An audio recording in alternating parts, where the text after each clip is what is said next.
Saludos. Hoy tenemos sobre la mesa un documento oficial, denso a veces, pero siempre revelador.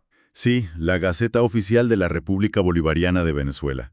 En concreto, la número 43.243. Eso es, con fecha del martes 28 de octubre de 2025.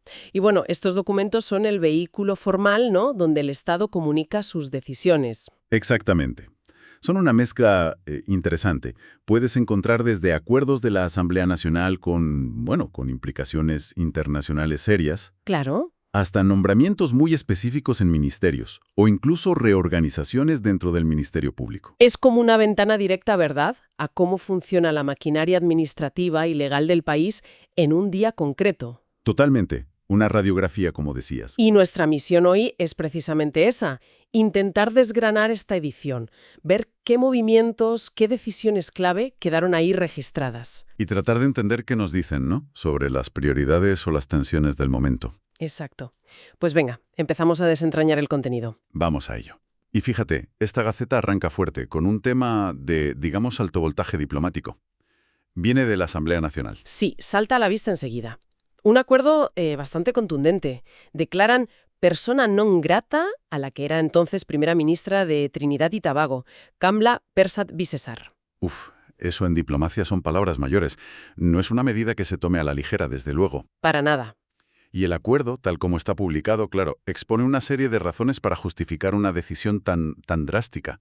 El argumento central es lo que el texto llama una postura guerrerista. ¿Guerrerista? ¿A qué se refieren con eso? ¿En qué sentido? Pues mira, según el documento de la Asamblea, la acusan de permitir ejercicios militares conjuntos, concretamente de la CIA y del Comando Sur de Estados Unidos, en territorio de Trinidad y Tobago. Ah, vale. Y califican estos ejercicios como una provocación hostil. Dicen que son una grave amenaza a la paz en la región y, bueno, apuntando directamente a Venezuela. Entiendo. La presencia militar estadounidense tan cerca, vista como una amenaza. ¿Qué más argumenta el acuerdo? Pues se argumenta que permitir eso es una renuncia a la soberanía por parte de Trinidad y Tobago, que va contra los principios de coexistencia pacífica y, bueno, usan la expresión espíritu de hermandad caribeño y latinoamericano. El lenguaje es duro, ¿eh? La agenda militarista de Washington. Afirman que amenazan la estabilidad venezolana y, ojo, que también ofenden el honor nacional de la propia Trinidad y Tobago. Vaya, es una escalada verbal importante. Critican la acción y la supuesta sumisión a intereses de fuera. Justo.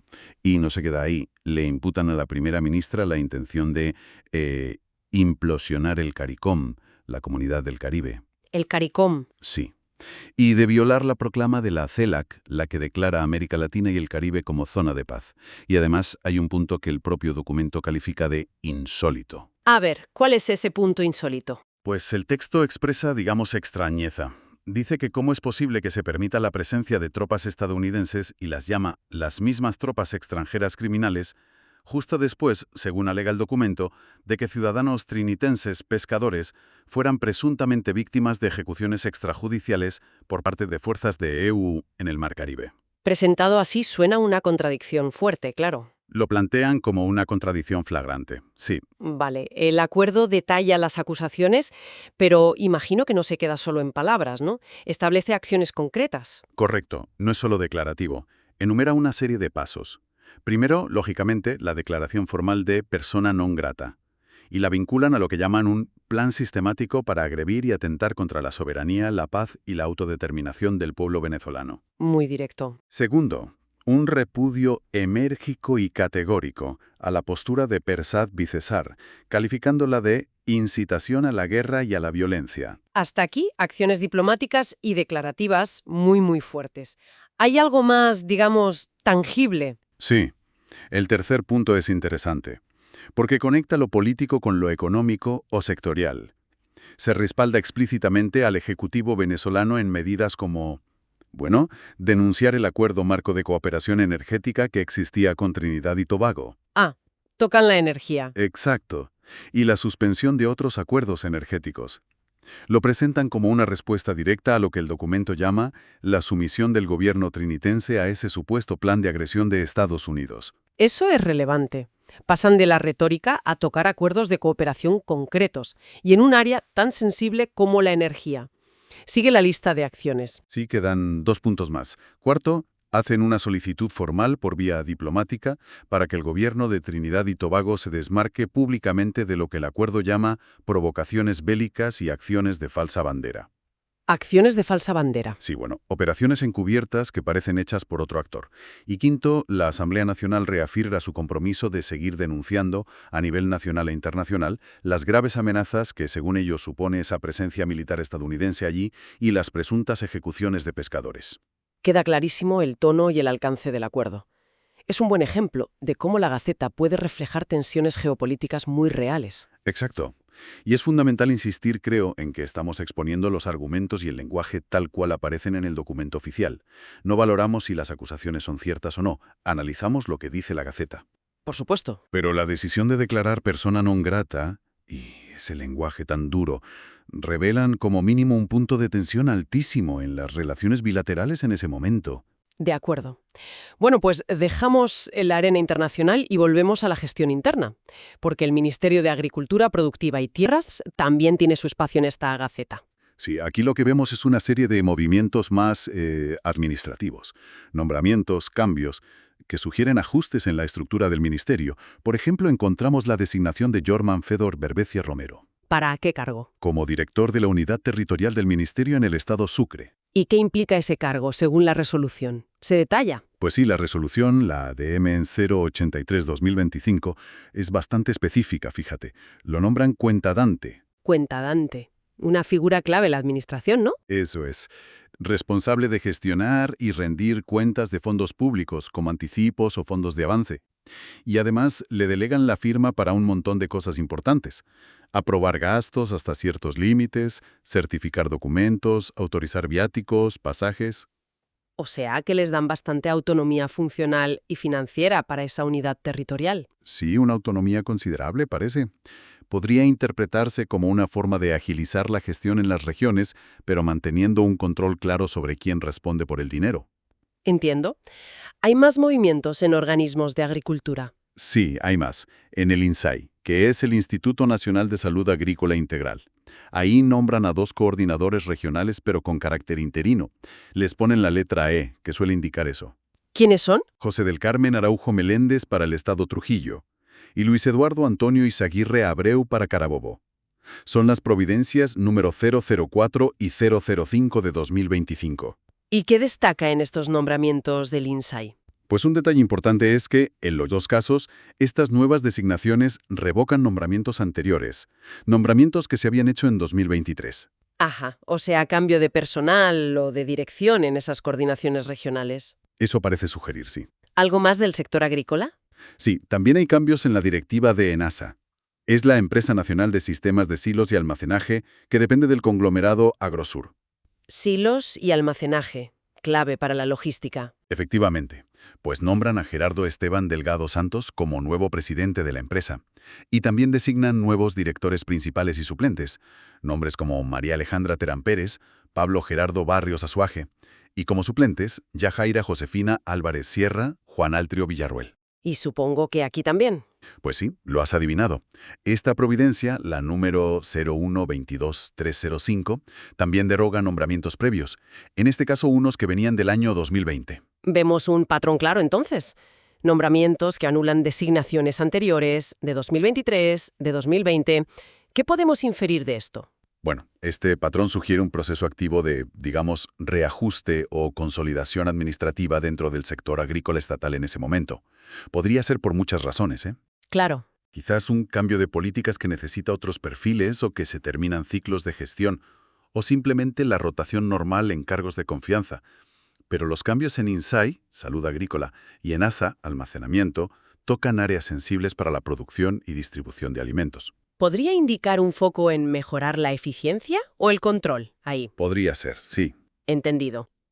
Bueno, cambiamos de ministerio. Nos vamos al Ministerio del Poder Popular para el Proceso Social de Trabajo, que también aparece pero con algo distinto. Correcto. En este caso no son nombramientos, es la concesión de una condecoración. La orden al mérito en el trabajo. La resolución es la número 558. ¿Y a quién se la dan? Pues curiosamente, se otorga a un grupo de trabajadoras y trabajadores de una empresa privada de comunicación, la corporación Televen CA. Anda, una condecoración estatal a empleados de una empresa privada. ¿Y por qué? ¿Qué dice la resolución? Pues el texto lo presenta como un reconocimiento a su compromiso, preparación, perseverancia y entereza en el trabajo. Y el mérito específico que se destaca es que estas personas, según la resolución, se han mantenido en pie de lucha para garantizar la operatividad de la empresa. O sea, un reconocimiento a la plantilla por mantener la empresa funcionando. Eso parece, sí. Es interesante ver cómo estos actos, más simbólicos, de reconocimiento a la labor incluso en el sector privado, también quedan reflejados en la Gaceta Oficial. Supongo que se detallan los nombres y las categorías. Sí, sí, la resolución especifica distintas clases de la orden. Tienen nombres simbólicos como primera clase Eumelia Hernández o segunda clase Antonio Díaz Pope. Deben ser figuras relevantes de la historia laboral venezolana. Probablemente. Y luego viene la lista de nombres de los condecorados en cada categoría. Por citar solo un par, entre muchos: María Hortensia Contreras Liscano, Norberto José Aponte Malave. Es un ejemplo de cómo la Gaceta sirve también para formalizar y dar publicidad a estos actos de reconocimiento del Estado. Bien. Y con esto llegamos a una sección que parece tener bastante movimiento en esta Gaceta: el Ministerio Público. La Fiscalía General. Uf, sí. Esta edición viene cargadita de resoluciones del Ministerio Público. Muchísimas. Principalmente sobre nombramientos, traslados y competencias de fiscales. Refleja una actividad interna, notable. A ver si podemos poner un poco de orden. ¿Qué tipos de movimientos encontramos ahí? Pues mira, para entenderlo mejor, podemos agruparlos. Primero, hay un volumen importante de traslados de fiscales. Mover fiscales de un sitio a otro. Exacto. De una fiscalía o competencia a otra. Por ejemplo, vemos a Jojalbert Enrique Díaz López, que lo trasladan a la Fiscalía 22ª del Estado Lara, una fiscalía con competencias amplias: civil, anticorrupción, bancos, seguros, mercado de capitales. Completa.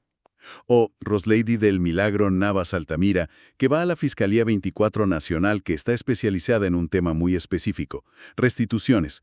Hay movimientos entre fiscalías nacionales, regionales como Caracas o Lara, y especializadas como anticorrupción. Parece una reorganización interna importante, moviendo piezas entre distintas áreas y niveles. ¿Qué más? Segundo, hay varias designaciones. Concretamente, bajo la figura de fiscal provisorio. Llama la atención que hay varias en el estado Carabobo. A ver. Isana Sofía Ferrer Gugliota, nombrada en la Fiscalía Quinta, que lleva homicidios y delitos graves. Carlos Alfredo Flores Martínez en la 7ª para delitos menos graves. Ricardo Antonio Jude Brito Náquit en la 11ª, también homicidios y delitos graves. Y Armando José Eras Gutiérrez en la 22ª, que ve penal ordinario y protección de víctimas, niños, niñas y adolescentes. ¿Hay alguna característica común en estas designaciones de fiscales provisorios? Pues sí, un detalle que se repite en varios casos es que estas personas, los fiscales provisorios nombrados, ya trabajaban en el Ministerio Público. Ah, no son nuevos. No, a menudo eran fiscales auxiliares interinos en esas mismas fiscalías o en otras cercanas, por geografía o por materia. Podría sugerir una política de promoción interna, ¿no? O de consolidar personal en puestos de más responsabilidad en áreas clave como homicidios o delitos graves en Carabobo. Entiendo. Como un ascenso dentro de la carrera fiscal para algunos.